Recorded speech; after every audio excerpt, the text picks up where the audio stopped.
I've had this question for a long time. What if the biggest problem in wellness isn't a lack of products? It's the lack of results. I wanted proof, not promises. That's why I developed Alive4Health, a practice around results, real outcomes, real people. People told me a practice like this would never work, but I knew I had to try. Hey, Jerry, we just wanted to talk a little bit about what prompted you to start Alive for Health. Is there a story behind its beginning? Yes, we're sister companies with Alive Innovations. And so Passion was 35 years in the business, nutraceutical manufacturing. And when I first started Alive Innovations, it was really good. But I recognized our family always had a medical practice that was tied to it. And I realized the need to incorporate that because it helps us to benefit and improve our product line. Anybody that's developing supplements, you need to make sure that it actually works, right? I was at a medical convention and I was talking to a doctor and I was showing our, equipment and what we could do and everything. I was super excited about it and everything. And he said, yeah, you're never going to make it in life. So despite that comment, I decided to move forward and find partners who truly believed in the potential to help people. And that's how Alive4Health was created. Our focus was to utilize what we learned in practice to help build better products. And so Alive4Health was born out of being a total stubborn head, wanting to help others, but we're trying to pay it forward. And learning, being in the industry for over 35 years, I was able to get a lot of beneficial information and understand how metabolic processes impact overall health, how drugs can impact health. And working with so many brilliant minds and doctors through the years from all over the world, I had the benefit of working with people that are far smarter that I learned from and was able to absorb in how we could make a difference. And so really, we want to try to utilize our technology, helping to fine tune it, looking for new avenues, and it helps keep your skills honed. And we've been able to help hundreds and hundreds of people. I was invited to come into a hospital and test a client that was given 3 months to live. He had early onset Parkinson's, and we moved in to help him out. So I walk in, a room full of doctors, and what was interesting is that gentleman sitting in the chair, I had such empathy for. And I think that was interesting because as I was talking to this individual, as I was testing using our QCS technology and the luminosity, I realized the number 2 issue. And I said, sir, what do you do for a living? And he says, I'm a professional athlete. I teach people how to ski on the water with just their feet.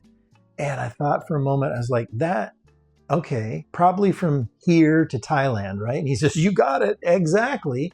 And it was amazing because what I realized is the system was advising me that, hey, there's a parasitic load here. That's a problem. So if you saw this guy, he was skin and bones and just shaking like a leaf. Yeah, it was amazing. And so room full of doctors, in about 10 minutes, 15 minutes, I said, I think the number 2 issue here is parasitic. And of course, they started laughing, and the hospital admin says, hey, calm down, guys. Let's, the client is sitting right here. And he's, okay, Jerry, this is how does that help us? And I told him, I said, well, I worked with a few clients, a client that won America's weight loss competition. I saw this methodology before, and that's really where I think we learn from each other and the experiences we have through life, trying to pay it forward, so to speak. So he says, okay, let's just set that aside for a second, but what's the number 1 issue? And as I'm looking through our system, it said snake venom was the number 1 issue. And the doctor says, oh my gosh, how is this, and I said, sir, were you bitten by a snake? And he says, actually, I was.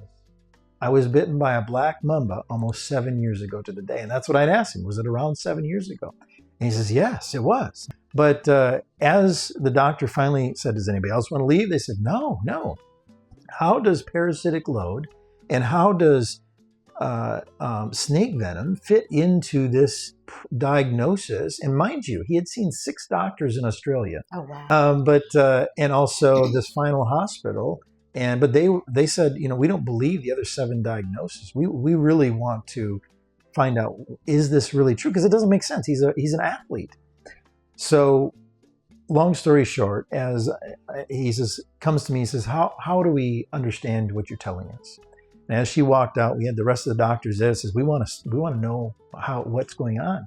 I said, here's what I think. I think the parasitic load is so high in the body, it's dissolving the adipose tissue, basically malnourishment. Oh, wow. So, and what was interesting, and this happens a lot with people that I found that lose weight, is they have a lot of toxins released into the body. So when that happens, you have chemical changes that happen. You have hormones, you have all of these toxins that are stored. And so it was causing, as the doctor turns to me, he says, delayed reaction. I said, exactly, delayed reaction. So this process of him being malnourished, there's 2 issues here, but they were interlinked. The parasitic load was so high, causing malnourishment, that the toxins, the venom that was stored in the adipose tissue was slowly leaching into the body, causing what's termed as a delayed reaction. And so he says, what do we do? What do we do? And I says, well, first of all, I'm not a doctor. We have products, ParaDX and CysDX, that help with parasitic control. But we were in the hospital environment. So I says, you could put him on an anti-parasitic drug and try that. And he said, what can we expect? And I said, well, in 10 days, you'll know whether or not he has Parkinson's. And sure enough, that same doctor called me back. As I'm packing all my stuff up thinking, boy, I blew that. He called me back 10 days later and he says, Jared, your patient no longer has Parkinson's. He's fine. Wow. And he's gaining weight. Wow. And he was already back in Australia and he already felt amazing in just 10 days. And that's finding the root cause of the issue. And what was interesting is how it turned out. But that same doctor ended up being our first medical director for Alive4Health.